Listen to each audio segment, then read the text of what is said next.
সুস্বাগতম, নমস্কার। বঙ্গবন্ধু শেখ মুজিবুর রহমানের জন্ম, মৃত্যু, কারাগার এবং রাষ্ট্রীয় ক্ষমতায় অর্থাৎ সরকারের প্রধান হিসাবে, রাষ্ট্রপতি হিসাবে কতদিন ক্ষমতায় ছিলেন এ বিষয়ে আপনাদের মাঝে আমি কিছু কথা বলছি, তথ্য দিচ্ছি। সকলেই জানা, তারপরও আমরা ভুলে যাই, মনে রাখি না, তাই একটু মনে করিয়ে দেওয়ার জন্য তথ্যগুলো উপস্থাপন করছি।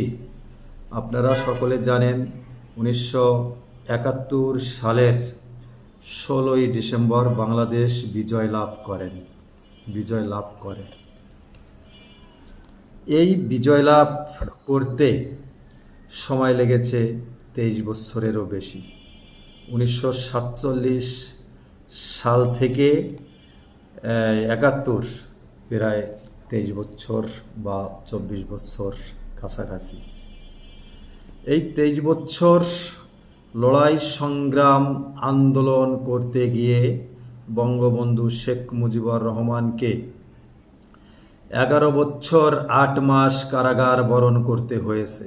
23 বছর রাজনৈতিক জীবনে 11 বছর 8 মাস অর্থাৎ প্রায় 12 বছর কারাগার বরণ করতে হয়েছে 23 বছরের ভিতর।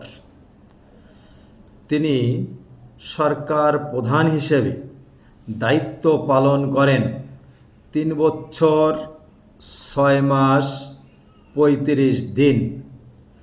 সরকার প্রধান হিসেবে, রাষ্ট্রপতি হিসেবে বঙ্গবন্ধু শেখ মুজিবুর রহমান দায়িত্ব পালন করেন 3 বছর 6 মাস 35 দিন। তিনি জন্মগ্রহণ করেন 1920 সালের 17ই মার্চ। তাকে হত্যা করা হয় 1975 সালের 15ই আগস্ট সপরিবারে। ভাগ্যের জোরে তার 2 কন্যা শেখ হাসিনা এবং শেখ রেহানা বেঁচে যান বিদেশে থাকার কারণে। এ তথ্যগুলো আপনাদের মাঝে তুলে ধরলাম। আমরা ইতিহাস ভুলে যাই, মানুষ সম্পর্কে ভুলে যাই। অতি সংক্ষিপ্তভাবে বঙ্গবন্ধুর কিছু তথ্য আপনাদের মাঝে উপস্থাপন করলাম।